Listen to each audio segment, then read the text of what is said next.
राधानगरी तालुक्यात शासकीय कार्यालय, शाळा, महाविद्यालय आणि बँकांमध्ये पारंपरिक वेशभूषा परिधान करत विद्यार्थी, विद्यार्थिनी, महिला आणि पुरुष कर्मचाऱ्यांनी आपल्या जुन्या परंपरेची ओळख करून दिली। तालुक्यातील पडसाळी इथल्या जुगाईदेवी माध्यमिक विद्यालयामध्ये विद्यार्थी आणि विद्यार्थिनींनी राधानगरीची ओळख असणारं गजनृत्य सादर केलं। या नृत्यासाठीचा खास पोशाख परिधान करून त्यांनी नृत्याचा आनंद लुटला।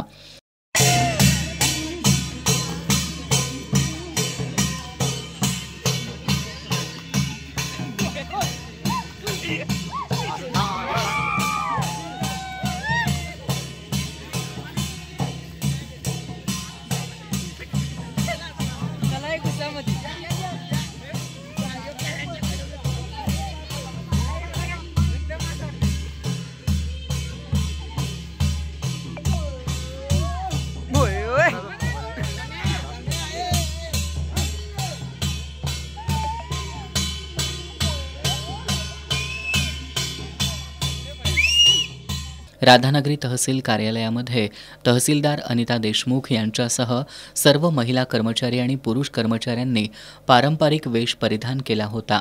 कोल्हापूर जिल्हा बँकेच्या कर्मचाऱ्यांनीही पारंपरिक पोशाख परिधान करत कामकाजात सहभाग घेतला।